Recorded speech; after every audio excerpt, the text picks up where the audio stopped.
Welcome to the podcast. I'm Mike Smolligan with the Smolligan Real Estate Team. Today we have Dan Uccello, who is with Flo's Restaurant Group and an investor, hard money lender, and real estate figure here in the Grand Rapids area. Welcome to the podcast, Dan. Yeah, thank you, Mike. Appreciate you having me. Yeah, so tell me, what are you up to these days? Yeah, so we have a couple things going. The restaurants are still a big part of our, main income. Sure. So we have five restaurant locations throughout Grand Rapids, a full service catering company.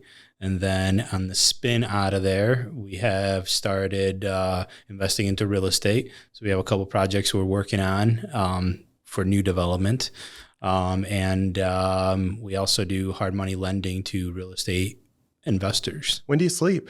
Yeah. My wife asked me the same thing. If I can get 6-7 hours, I'm be good. Sure. Yeah. So let's start with the restaurants. So you got Flo's restaurant and then you got Franca's. Yeah. So what's the difference? Or is there other ones? Yes, in a way there are. So we have Flo's Pizzeria, which is the one just a mile up the road here on Plainfield and 5 Mile.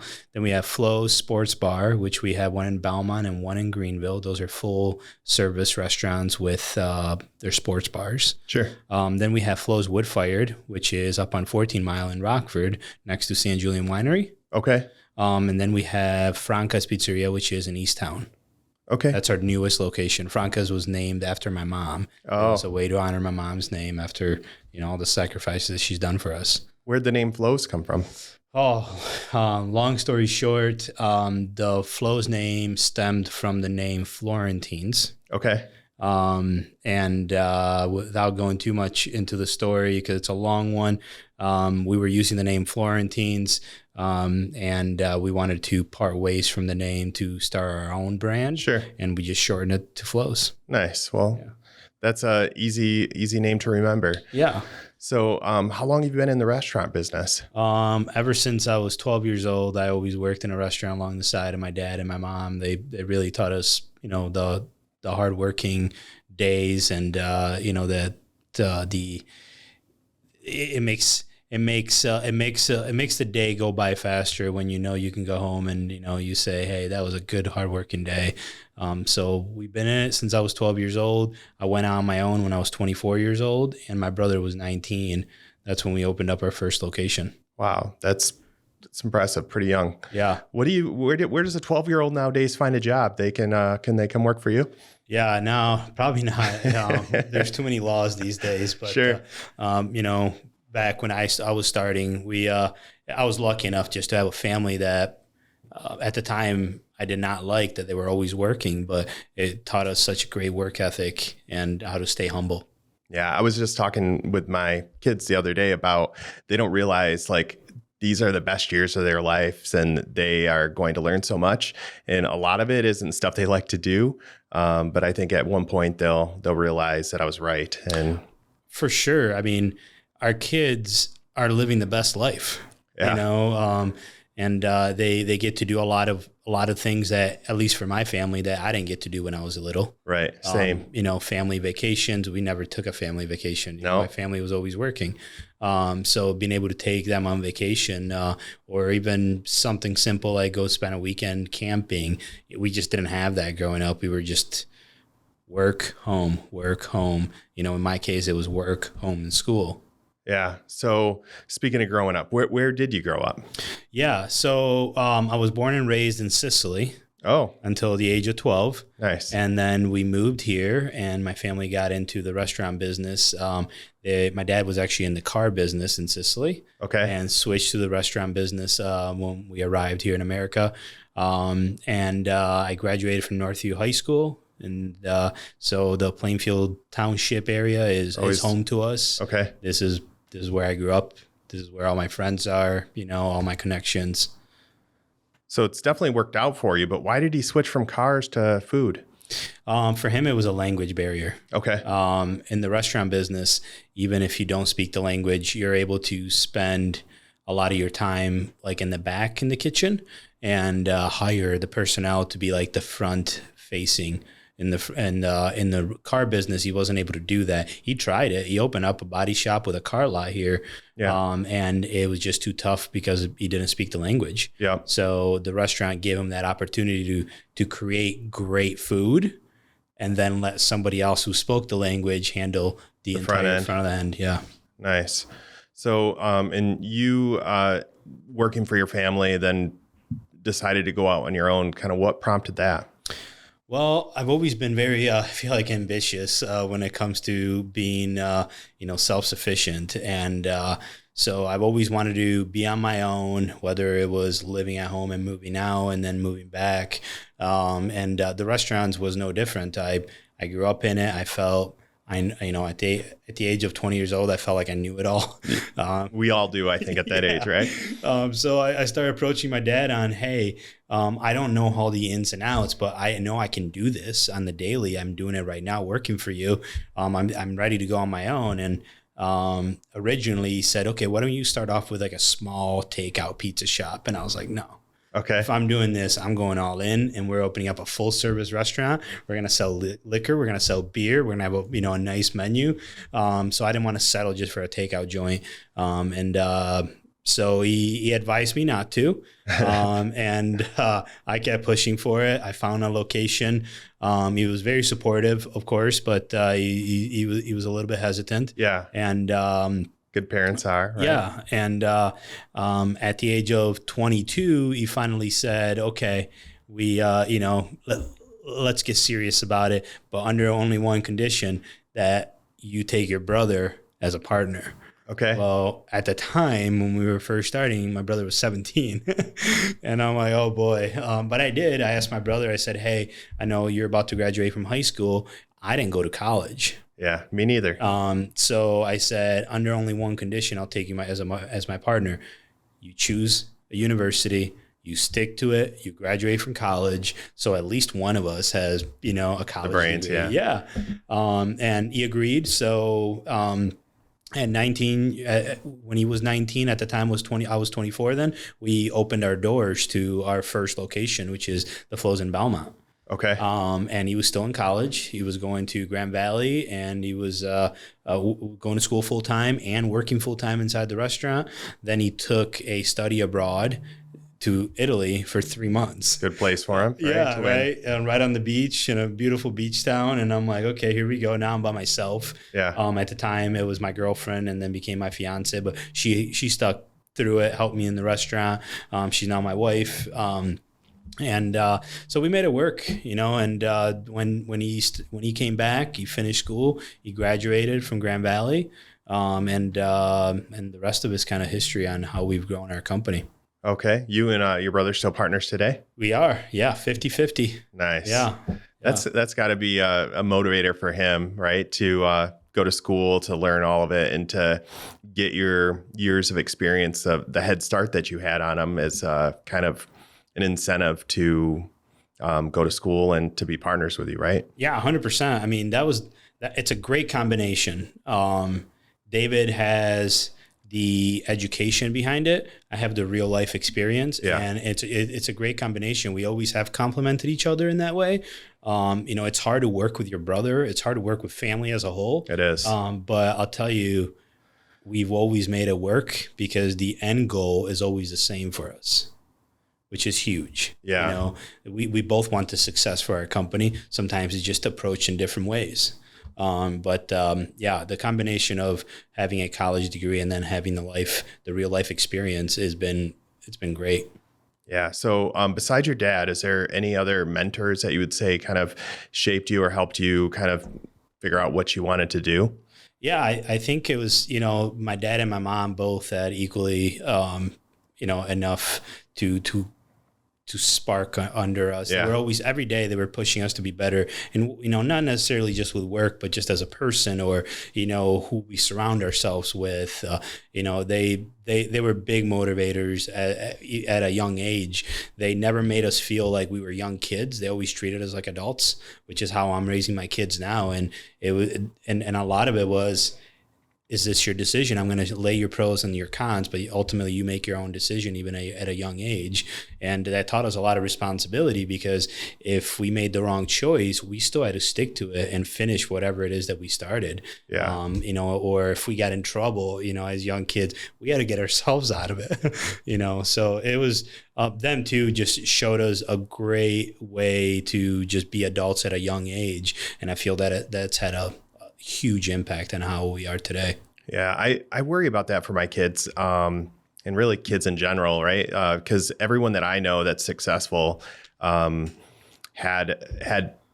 trials and tribulations kind of growing up, and they didn't have the easiest childhood. And I feel like my kids have a way easier childhood than I had, and it's kind of a focus to kind of keep them on the right path, and hopefully they grow up to be successful, motivated adults, right? Like, I struggle with that every day, because I want to provide my kids a better life than I had, but I also don't want them to be spoiled. it's a fine line for sure. It's honestly, some days I feel like it's impossible. Like I look at my kids and like we just spent a month in Italy. Yeah. And I every day I reminded them that this is not normal. How old were you before you got to spend your first month in Italy, but before moving here? This was it. That was your first time too? That was it. Yeah. So, you know, we're talking about 24 years. Okay. That I've been back here and there, but I've never spent a full month out there.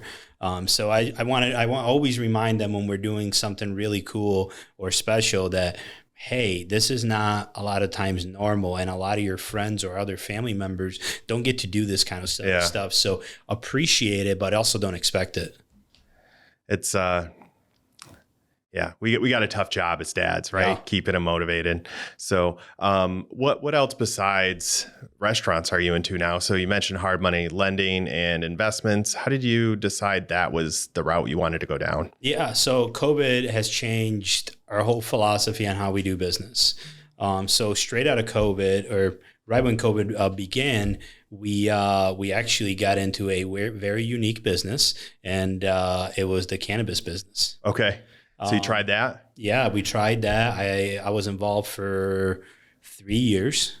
We were very successful with it. We started a growing facility. Okay. And it was an outdoor growing facility. A little bit background, my grandpa was a farmer in Sicily. So I grew up on the farm when I was there at a young age. So the whole idea was to grow cannabis with natural light, water from the ground. And that's what we did. And we were very successful with it. And then about 2 years in, we developed actually a brand called Italian. And that's done very well for us. Okay. And then at the beginning of 2022, I sold out of my cannabis business, and I started investing into real estate. Okay. I felt probably at the right time, right? Yeah. Like there's been a lot of change in that industry too. For sure. I felt that real estate was something that I could be proud of for my kids. My kids could be proud of.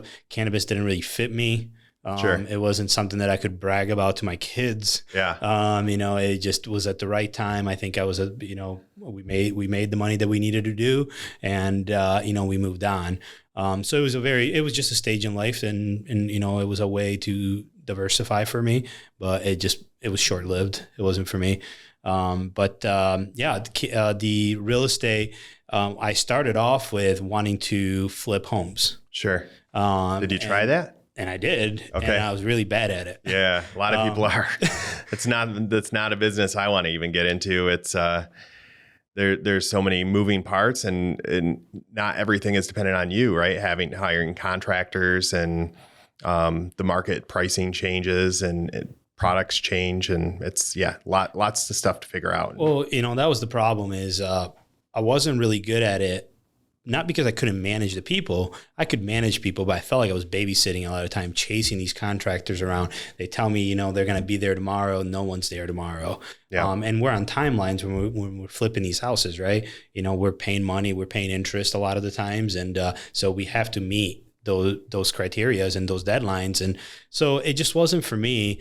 So I did a couple of them, and I ended up just looking around. I went to a couple networking events, and I realized that there was something missing.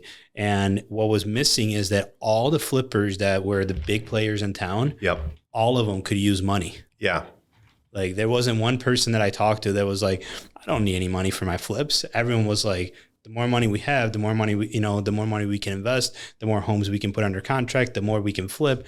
And it kind of just sparked. I'm like, well, my rule was making 10% on a flip. That was kind of the rule of thumb that I had. I wanted to make 10%. Okay.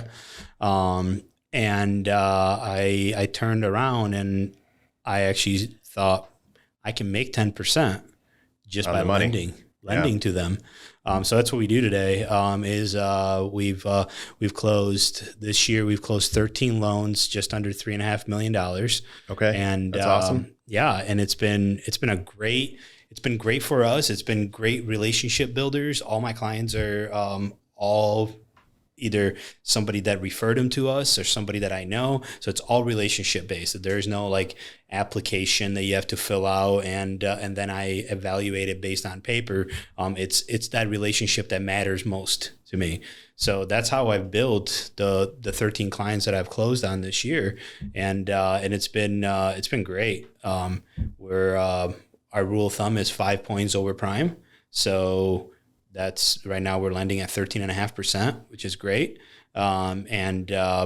Investors don't seem to have a real problem with it. This is about the ongoing rate between 11 and 13. Sure. We don't have any points up front. So that's a huge thing for me is not to charge points up front. We charge a $1,500 origination fee, and that's the only fee. And that's really for my attorneys to draft up all the paperwork and put, and lead me all the way to closing. Awesome. So it's been a great thing. We hope to grow it bigger than what it is. That's my plan for next year is to raise enough money where I can keep that company going and get larger and larger and larger. Yeah, I definitely see a need for that. There's lots of people that want to do that, invest in real estate, but it's a hard thing to get into. Mm-hmm. How do you see yourself growing that business? Well, to grow that business, I have to have a lot of capital.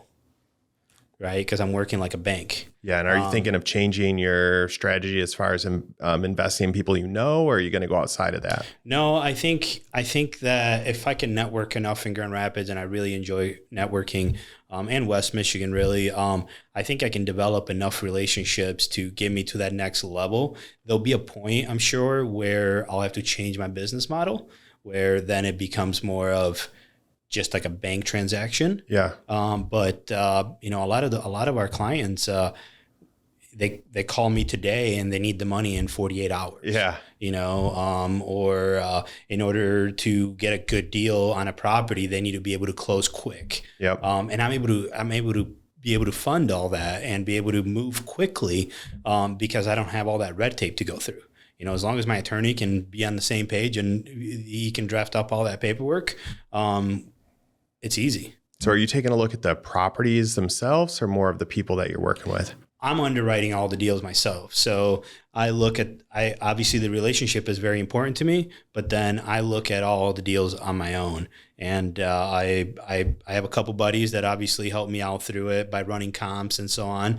I do all the evaluation on the property, and I won't fund the rehab.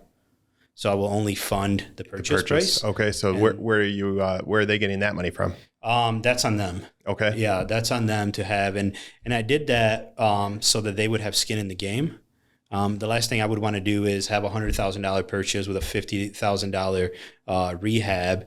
And then the maturity day reaches and they haven't done a thing. Now I'm $150,000 now. I still have to go rehab if I take that property over, and I'm probably going to be upside down. Sure. It's a way to kind of protect my company as well. And that hasn't been an issue. A lot of those flippers either have other hard money lenders that are okay taking second position, because I won't take anything less than first. Okay. So I will always take the first position, or they have enough cash flow on their own to be able to fund the rehab. Okay. So do you invest in real estate yourself or just hard money lending? Nope. We focus a lot on commercial. So we like retail centers. We like bigger, 14,000 square foot, even one tenant centers. But something that we're starting to get into this year, and I just got my first project approved, my site plan was approved through Plainfield Township, is developing. So we purchased 3.5 acres off of Post Drive and right off the highway there. And we're putting in 24 apartments and an 7,200 square foot strip center right there, right off the highway. Yeah. I think I'm familiar with that lot. Yeah. And it's, there's a house there right now. I bought that property, I think, 5-6 years ago with the intention of eventually moving my restaurant in there. Okay. But as real estate has become more of our life, we thought that this would make a lot more sense. And it does on paper, makes a lot more sense to keep the restaurant where it's at. And then us, open a new retail center with apartments to start drawing some income on that. Yeah. And so is that the Plainfield project? Yep. That's the Plainfield project that we're hoping to break ground maybe November-ish is what my hope is. Okay. Yep. And you something about investing in Greenville. Do you do much of that or? Yeah. So when we first started our restaurant in Greenville, we saw a huge opportunity in Greenville. There was, coming from Grand Rapids, the property values were a lot lower. Yeah, home prices are lower out there for sure. Yeah. And we only focused again on commercial real estate. So we started buying, these parcels and these properties. Some of them had units up top, some of them didn't. But we were getting in so cheap at the time when we first started. This was back in 2015 and 2016. Yeah. So before the market, really went up. And at one point, I think we owned over 40 buildings downtown Greenville. Okay. We were buying them and we were buying them fast. And renting mainly? Yep. We were renting them out. A couple of them, we just hung on to them just because we wanted the property. But over the years, we've slowly but surely unloaded them for a profit. And we've taken a lot of that money that we made in Greenville, and now we're reinvesting it back where we're from. Plainfield Township. Yep. So the Plainfield Township right now is our main focus. We really like working with the boards there. We like the management and the leadership there. So that's something that we plan on keep that investments going. So we're hoping once we get that Post Drive location launched, then I just locked up and we closed that a couple months ago, the entire northeast corner of West River and Jupiter. Oh, wow. And it's about 5 acres there. There is a house right now and we have a tenant in there. But my hope is to be able to put about 200 units on that property. Yeah, we need houses here in West Michigan. There's definitely a shortage. I think, interest rates right now are definitely keeping sellers from putting their homes on the market, and but there's definitely buyers out there looking for them, or renters. I have rental properties myself and have no problems filling them. So there's always a new project going up. Yeah, there's always a need. Housing, there's always going to be a need for housing. Yeah, and I think we're going into, this is just my uneducated opinion. Yeah, well, take it. But I think we're going into a renter's market. The newer generation seems, and we employ a lot of that generation through the restaurants, but they're okay with less responsibilities. They don't want the full responsibility of owning a home. Yeah. Having to do all the work that comes with owning a home. So they're okay with renting an apartment or a condo or whatever it may be. And I think that's something that is happening. It's been happening the last few years, and I foresee it happening for the next decade at least. So you've been in Grand Rapids area a long time now. What do you say is the biggest difference from like when your first memories of Grand Rapids to today? Like what's changed the most? Well, one thing that has not changed is the community. And Grand Rapids, it's grown, right? We've all seen Grand Rapids grow. But what I've always seen is that Grand Rapids has stayed humble enough where it never forgets to have that community feel, and that hasn't gone away. I remember when I first stepped foot into Grand Rapids, downtown Grand Rapids was nowhere near what it is today. It totally isn't. It was totally different. But I I feel safe in downtown Grand Rapids. Yeah. I feel that, when you go out, it's still that sense of community. You still run into a lot of people that in downtown Grand Rapids. So that sense of community never left Grand Rapids. And I think that's been very important for someone like me, that one of our biggest core values in our company, the number one, is community. Yeah. So that's a big deal to me, to be able to make sure that, that community feel is still here. Yeah, give where you live, right? Yeah. I grew up Plainfield and Ann Street area, and I remember riding my bike downtown and how empty it was. And today it's growing, and there's so much activity and life going on. And it's good to see that there's people like you that are continuing to invest and appreciate the community that we have here. So definitely, yeah, we love Grand Rapids. We're not going anywhere. Yeah. So you've been doing this a while. What would be some advice you would give to somebody just starting out to open a business or a restaurant? So for the restaurant side of things, I would say make sure that you do your homework on the area. That's something that we got extremely lucky that we chose a good area, but I didn't do the business plan behind it. Yeah. And I got extremely lucky. That doesn't always happen. We've even had other locations that we've opened, and even with a business plan, it was struggling for a while until we were able to get it where we needed to. So I think my biggest advice would be utilize the connections and the network that you're in. Don't be afraid to ask questions. There's no such thing as a dumb question.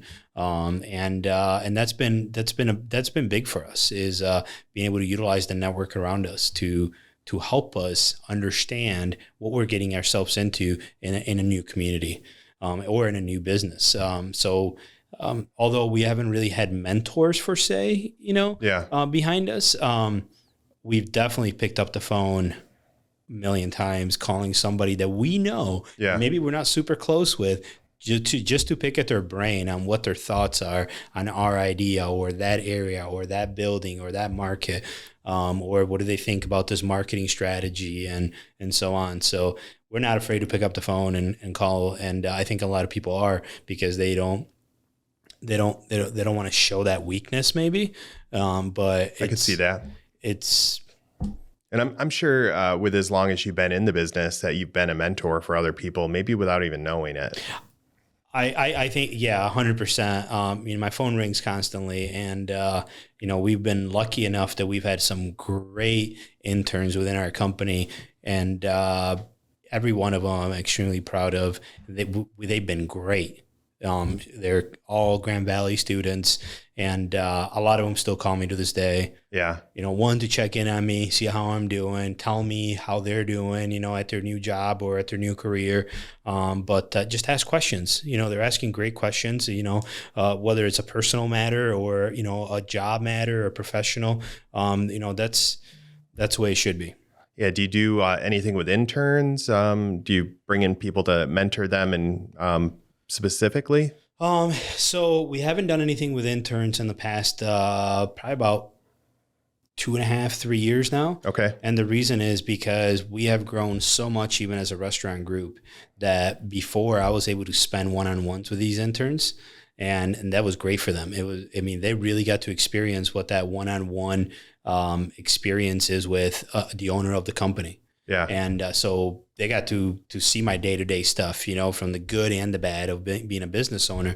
And I was able to coach them and lead them on one-on-one. My team could probably do it at this point. But we just haven't we have so much to work on and so much that we're doing. Like this year we implemented what's called EOS. I'm not sure if you're familiar with it. It's an entrepreneur operating system. Level 10? Yeah. Level 10 meetings. Yeah. Yep. Every Tuesday, 9 a.m. Those are our L10s. Yeah. We try to do something similar. It's kind of taken its own shape as long as we've been doing it. Okay. But yeah, EOS is a great foundation. Yeah. And we've been so busy implementing that and all the tools that it provides that we didn't want to take on any interns and not be able to spend the adequate time, coaching them and assisting them in their growth, because that's important. You don't want to take that for granted, for sure. That's important to me. I would hate to take someone's 6 months of their school year and not teach them a thing. Right. It's very valuable time for them. So you have five restaurants around the Grand Rapids area. Yep. And you and your brother still manage together 50-50 on all of that. How many days a week are you working? Well, I'm very lucky. We have a great team behind us. And as of this year, as part of EOS, I've been able to step into the visionary position. Okay. Which I love. It's all about networking. It's about handling big relationships within our company, making connections and going out there and getting leads and be able to turn them into our sales and marketing team. Okay. So that is what I love. I love being out with people. So it's a perfect position for me. So honestly, my team handles all the day-to-day stuff now. And I sit on the visionary seat, and I want to say that I'm at work only Monday through Friday now. Yeah. But my phone never stops. Of course. On Saturdays and Sundays, I'm still working, whether it's for 2 hours or 10 hours sometimes. Being a business owner and an entrepreneur, you don't have a set schedule. Totally get that. It's you get up and a lot of times you have your week on a Monday laid out, and I would say 30%, 20% of the time it's changing course because you're putting out a fire here or a fire there, or like this storm that we just had. Man, it probably hit you pretty hard, right? Yeah, and we didn't have power for almost 30 hours at one of our locations. And then I'm beyond that, I have tenants calling me like, hey, a tree is out down in our front yard and this and that. So it just never stops. And I'm okay with it. I thrive on that. I can't live the calendar 9 to 5 life. Yeah. It just doesn't work for me. I lose motivation if I'm that kind of person. So I need to constantly be moving. I like that. So the working 5 days a week, what do you do on the other 2 days? Family. So my kids are in travel sports. Okay. So my son's in travel soccer and he does karate. And then my daughter is in travel gymnastics. So just about every Saturday or Sunday, we either have a gymnastics meet, a soccer game, or some sort of karate event. How far are they traveling? So we're traveling anywhere from here. A lot of the games are here, but then we're also traveling to Detroit or Chicago. So they're far enough where you have to get a hotel. Yeah. And you have to be able to spend the night. Yep. And I'm just blessed to be able to have that flexibility within all of our companies, that we've put all the systems and people into place where I can leave, a Friday through Sunday, and I can do most of my work through my phone or my laptop. Yeah, and you have good people that are helping you out, kind of. Absolutely. Here, right? Yeah, I can't say enough about our team. They keep me going. They straighten me out when I'm out of line. They call me crazy when I have a crazy idea. Yeah. They're great. So you've been in Grand Rapids a long time. What would be another thing that you would say when somebody's visiting Grand Rapids, something they would definitely have to check out? Well, I think Grand Rapids has grown into there's into a lot of different sports. So for us, we're a soccer family. So if you're coming into Grand Rapids, I would definitely check out some of the futsal programs that are going on downtown Grand Rapids. They're right on the street. It's super cool to watch. It's exciting. They have music and DJs playing, and they're down by the river. If you're going into downtown, one of our good friends is involved with Social House. I would encourage to visit that. And then if you're stepping outside of the greater Grand Rapids area, I of course invite you to join one of our restaurants. Yeah. Our closest one is in Belmont, right off of 131. Other than that, if a lot of people come to town because we get great talents for our concerts. We do. And we're very lucky to have the festivals we have. Yeah. All the festivals are in town. So they're just so much, Experience GR is a great website to follow because they have all of those events that are constantly going on. Yeah. We follow that one for sure. So, how can someone get a hold of you? Are you on Facebook or you have a website? Yeah, I'm on Instagram. I am on Facebook, Dan Uccello on both of them. And if you want to check out our collection of restaurants, it's flowscollectionmi.com. Okay. And that'll give you our look at all of our team and every team member that we have and what they do, as well as all of our different concepts that we have for the restaurants.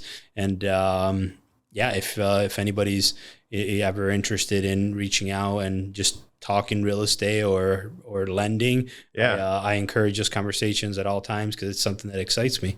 Yeah, that's awesome. And it's great to hear that you give back to your community and you're willing to answer the phone. Not too many people in your position, I think, are. Oh, that's our community. Our saying is community's number one. When we work together, we win together. That's something that we really, really stand by. And yeah, we try to give back as much as we can. We have always had the philosophy of not spending marketing dollars, and instead of grabbing those marketing dollars and reinvesting into our community. And that's exactly how we've gotten Flows where it's at today. Is we're anywhere from 2.5% to 3% of our sales that we put right back into our communities. Okay. Yeah. Well, Dan, I've learned so much from you today. Is there anything else that you want to talk about? I don't believe so. Okay. Yeah. No, I think I'm good. Well, sweet. Well, Dan, thanks for coming in today and sharing your story from Italy to starting restaurants to investing and hard money lending. I've learned a lot, and I'm sure our audience has too. Can't wait to see what you tackle next in the Grand Rapids area. Thank you. Really appreciate it. Thanks.